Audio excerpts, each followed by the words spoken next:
So, the video you are about to watch was recorded about a year ago, and my first 30 videos or so, they were all so awkward, very slow paced. I also was not very articulate. I didn't expect for anyone to watch them. So I would just turn on the camera and just ramble, not really getting my thoughts in order first. Now I try to do that. I try to prepare a bit to be more articulate. But back then, none of that. So that video always made me cringe specifically, even though most of them kind of suck. That video specifically, I just feel like I left so many awkward pauses.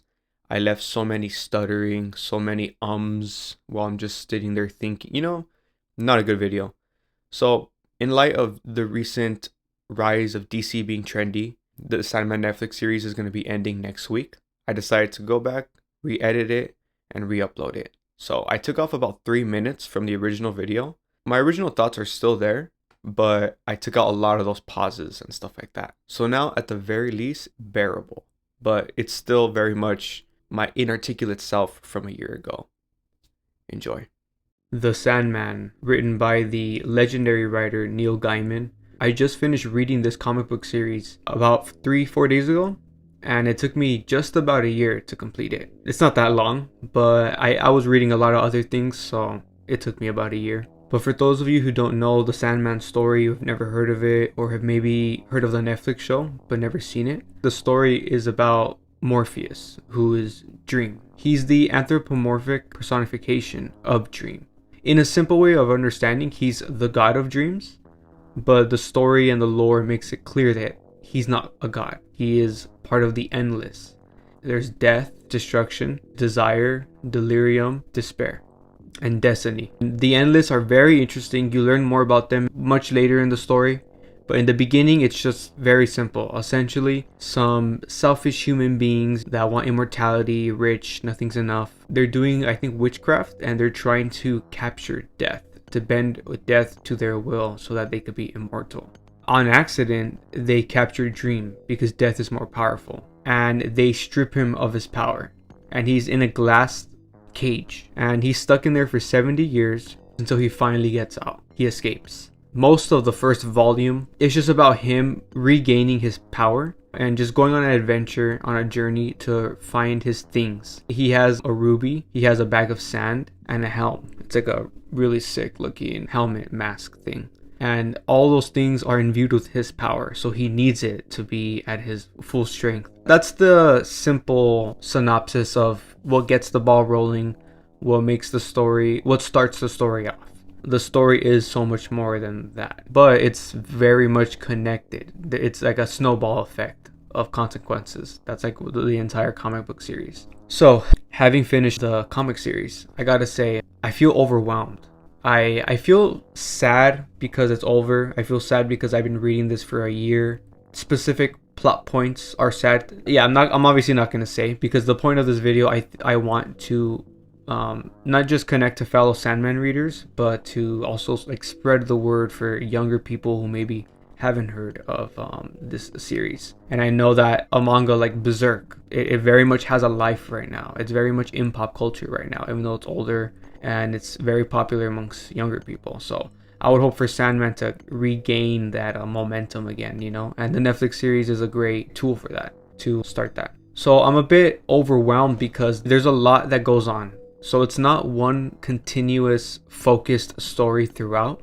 It's very much like an anthology almost, and many people will love that, but me personally, I'm not the biggest fan of anthology type of stuff. Like, I don't love Black Mirror, I don't love shows like that it's like every episode's a different story, or like in older anime, how there's a lot of filler, like flavor of the week, So like, it could be fun, but I'm only down if it's very character driven. And usually these types of stories in the comic book, Morpheus is involved.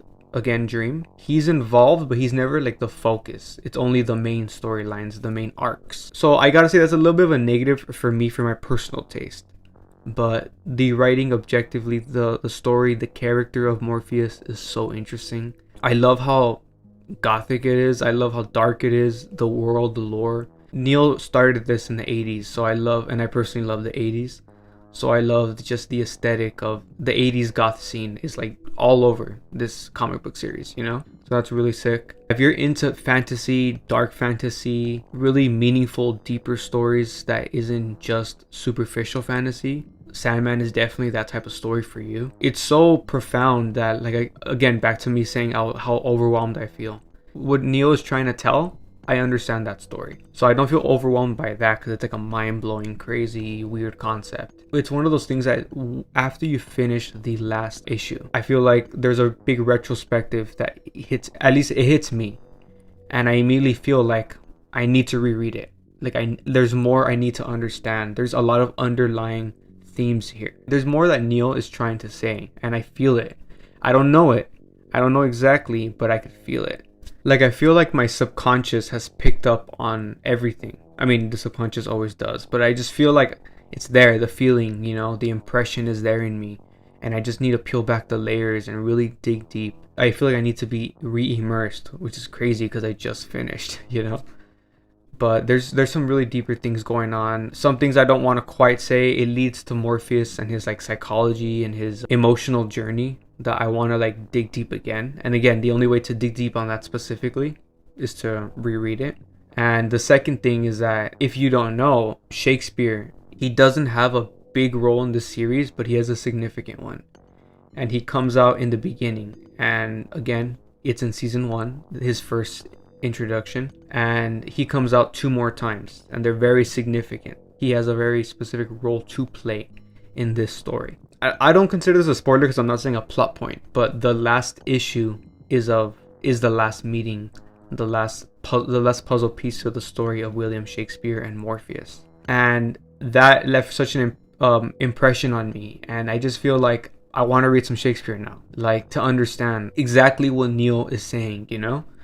And I was in theater in high school, and I remember reading some Shakespeare, but honestly, I don't remember. I'm not even going to say barely remember. I don't remember. So I want to immerse myself in some of the Shakespeare that is referenced in the Sandman story. And again, just to understand. That's just how I am. I'm a nerd, you know? I love to dig deep. I love to immerse myself in these stories. Similar with what I'm doing with Tolkien. I really want to dig deep in there. So I kind of want to do the same thing with this. So I'm not done. You know, my journey with this is not done. There's a really great audiobook, audio drama that exists with like a pretty awesome cast. So I think that'll be how I re-immerse myself in Sandman. That's pretty much it. That's pretty much all I wanted to say here in this video, to express to you guys, to connect with fellow Sandman readers, to hear your guys' insights and just your experience with Sandman, because it's an incredibly popular comic book, you know. Also, what are your thoughts on the Netflix series? I think it's pretty much universally loved. Some casting choices I have a problem with, but the story, the writing, the direction, that's what shines in that show, and at the end of the day, that's what really matters. So I can't wait for season 2, and I'll definitely be covering season 2 on this channel when it comes out, when the trailer drops. I really want to see, because season 2, if it tells the story I think it's gonna tell, because that's the next story arc with Lucifer, it's gonna be so sick, so crazy to see in live action. And it seems like based on some casting choices that they're gonna adapt it faithfully again, so it'll be crazy to see it in live action. But yeah, thanks for watching.